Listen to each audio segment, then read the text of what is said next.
श्रोताओं, अभी हमारे साथ स्टूडियो में मौजूद हैं उत्तराखंड राज्य के कृषि मंत्री श्री सुबोध उनियाल जी। सर, आपका स्टूडियो में स्वागत है। धन्यवाद आपका। सर, जैसा कि अभी हम सबको ज्ञात है कि कोरोना वायरस महामारी से बचने के लिए लॉकडाउन की अवधि 3 मई तक बढ़ा दी गई है और इस दौरान जो हमारे किसान भाई हैं वो कृषि कार्यों में लगे हुए हैं, उनको कोई परेशानी ना हो, इसके लिए केंद्र सरकार और राज्य सरकार द्वारा कई कदम उठाए गए हैं।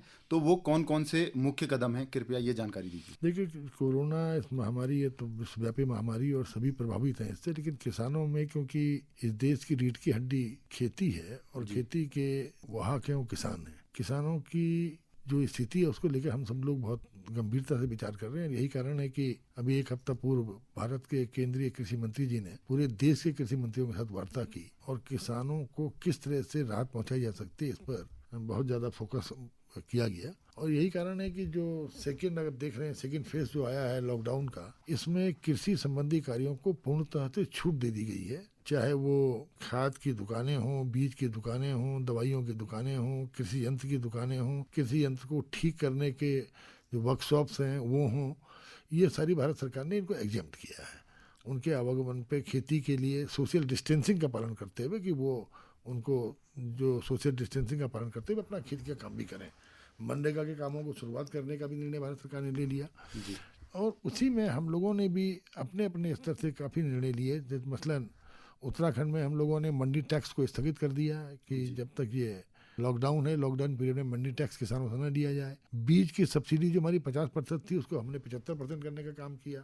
इसके अलावा जो हमारे यहाँ बीज उत्पादन की सबसे बड़ी जो हमारा उत्पादक है टीडीसी के द्वारा इस वर्ष अपने बीज के दामों में 300 रुपये से लेकर 5,000 रुपये क्विंटल तक के दाम बढ़ोतरी की गई थी, जो मैंने पूरी वापस ले ली और स्थगित कर दी ताकि किसान पर कोई अतिरिक्त आर्थिक बोझ न पड़े। इसके साथ साथ किसान भी इस महामारी से बचा रहे।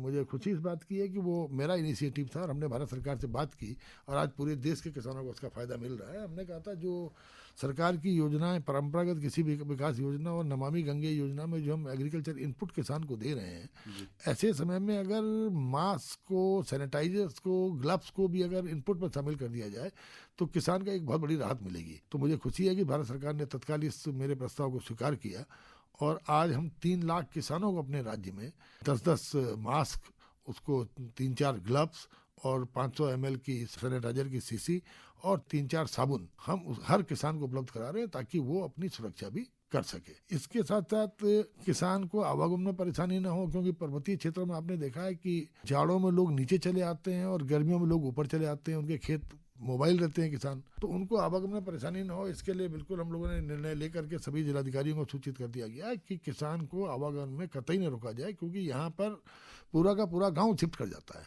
जैसे आप देखते हैं बद्रीनाथ के लोग जाड़ों में सब नीचे चले आते हैं और गर्मियों में सब लोग माना और नीति चले आते हैं। इस तरह का यहाँ पर हर जगह है। तो इसको उनके आवागमन से लेकर उनको खाद, बीज और दवाइयाँ लगातार उपलब्ध रहें, इसके लिए सारी दुकानों को खोलने के आदेश के साथ साथ हमने जो नया निर्णय लिया वो ये किया कि जो हमारे हर न्याय पंचायत पर कृषि निवेश केंद्र हैं और जिस तरह हमारे उद्यान सचल दल हैं प्रदेश में करीबन 350 के आसपास, इनके माध्यम से किसान को खाद, बीज, दवाइयाँ मिलती रहें, इसको इंश्योर करने के निर्देश दिए गए हैं।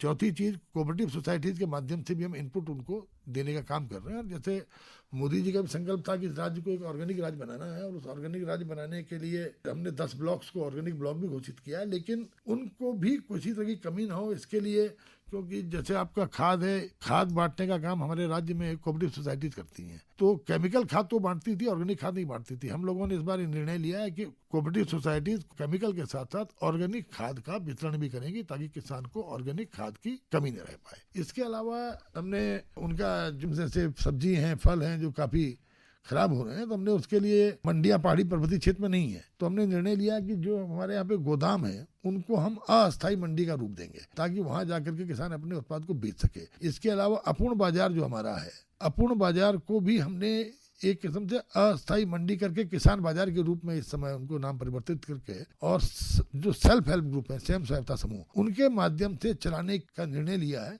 कि स्वयं सहायता समूह गांवों से इकट्ठा करके उन अपूर्ण बाजारों के मार्केट से उत्पाद को बेचें ताकि उन्हें मार्केट मिल जाए।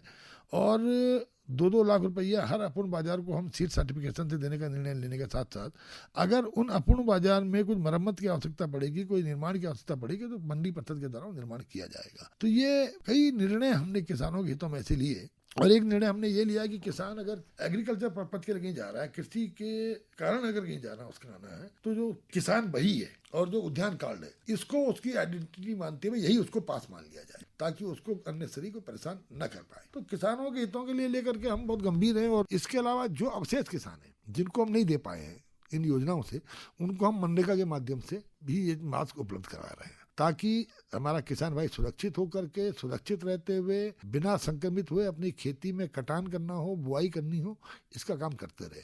तीसरी जो हमने एक काम किया, हमारे यहाँ बीज पर सब्सिडी 50% किसान को मिलती थी। किसान की आर्थिकी को मजबूत करने का हमने निर्णय लिया है कि उस सब्सिडी को बढ़ाकर हमने 75% कर दिया है, ताकि किसान को आर्थिक तौर पर थोड़ा मजबूती मिल जाए। और जो हमारे परंपरागत बीज पहाड़ों में उपयोग में लाए जाते हैं वर्षों से, भारत सरकार उनको प्रमाणित बीज के तौर पर मान्यता नहीं देती थी। कई बार हो सकता है मुझसे पहले के मंत्रियों ने प्रयास किया, लेकिन मैंने भी भारत सरकार की हर मीटिंग में जाकर प्रयास किया था कि हमारे यहाँ जो ट्रूथफुल सीड है, जिसे टीएल सीड कहते हैं, उस सीड को भारत सरकार की मान्यता मिल जाएगी तो उसमें भी सब्सिडी का फायदा हमारे किसान को मिलेगा। लेकिन ये संभव नहीं हो पा रहा था। मुझे खुशी है कि अभी 4 दिन पूर्व फिर मेरे द्वारा जब ये बात भारत सरकार से की गई वीडियो कॉन्फ्रेंस के माध्यम से, तो अभी भारत सरकार ने पूरे हिमालयन राज्यों के लिए जो परंपरागत बीज है उनको भी एक किस्म से सर्टिफाइड बीज की संज्ञा दे दी है। और अब इससे निश्चित रूप से हमारे किसान को बड़ा फायदा मिलेगा। हमारे यहाँ फूलों की 250 करोड़ की खेती होती थी, बहुत बड़ा नुकसान हुआ क्योंकि कोई मार्केट उपलब्ध नहीं है। सबका फूल, पूरे के पूरे फूल उत्पादक रोए बहुत ही निराश हैं। 250 करोड़ का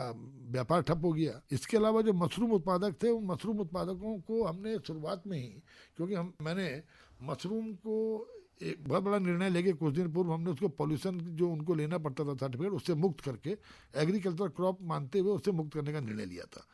उनको हमने काम करने की इजाज़त भी लॉकडाउन पीरियड में दी, लेकिन हुआ क्या कि उनके उत्पादन के लिए बाजार उपलब्ध नहीं है, तो उनका उत्पादन भी खराब हो रहा है। तो हमने फूल उत्पादकों के लिए और मशरूम उत्पादकों के लिए भारत सरकार को चिट्ठी लिखी है कि इनको जो भी मदद दी जा सके, इनको कंपनसेट किया जाना चाहिए, ताकि इनकी आर्थिकी मजबूत हो सके। इसके साथ साथ जो हमारा बीमा है, बीमा में किसान को बीमे का फायदा नहीं मिल पाता, क्योंकि हमारे यहाँ पर्वतीय क्षेत्र में जो मानक है वो बेसिक यूनिट इसकी तहसील है, और बहुत विस्तृत विशाल तहसीलें हमारे यहाँ हैं। जब किसी तहसील में 30% का नुकसान होगा तब जाके किसान बीमा योजना का हकदार होता है। हमने पिछले साल निर्णय लिया था कि पहाड़ों में भी हम न्याय पंचायत को मानक कर दें, लेकिन हम 1000 जो मैन पावर भरनी थी उसके लिए संसाधन नहीं थे। तो इस वर्ष हमने एक नया इनिशिएटिव लिया कि हम सारी क्रॉप कटिंग डाटाज को आउटसोर्स कर रहे हैं, ताकि ग्राम सभा स्तर पर हम पे डाटाज हो और हम इस मानक को तहसील से घटा के ग्राम पंचायत पे ला सकें, जिससे किसान को नुकसान की स्थिति में बीमे का फायदा भी मिल सके। जी सर, अभी गेहूं कटाई का समय भी है, तो किसान अपनी जो कटी हुई फसल है, जो गेहूं है, उसकी बिक्री अच्छे से कर सके, इसके लिए आपके द्वारा क्या कदम देखिए, उठाए गए? 201 केंद्र हमने स्थापित किए पूरे राज्य में। विशेषकर ये मैदानी क्षेत्रों में गेहूं है। अगर आप देखेंगे उधम सिंह नगर पूरा जिला गेहूं का है, आधा हरिद्वार है और आधा ही देहरादून समझ लीजिए। तो कुल मिलाकर के 2 जिले बैठते हैं, 2-2.5 जिले हमारे जिनमें गेहूं का उत्पादन है। तो हमने 201 केंद्र स्थापित किए हैं और अब हम इन केंद्रों की संख्या बढ़ा करके 250 करने जा रहे हैं। ऑनलाइन खरीद हो रही है, क्योंकि सोशल डिस्टेंसिंग का पालन करते हुए, और कम से कम हर किसान को अलॉट किया जा रहा है। वो आवेदन कर रहा है मुझे गेहूं बेचना है, उसको फिर तारीख अलॉट की जा रही है, उस तारीख को आकर के, ताकि एक सीमित संख्या में किसान आए और कोरोना के संक्रमण की संभावना से भी हम बच सकें। जी, अब सर क्योंकि जायद फसल की बुआई भी होगी, तो किसान भाइयों को जो बीज है, खाद है, वो अच्छे से मिल पाए, इसके लिए क्या?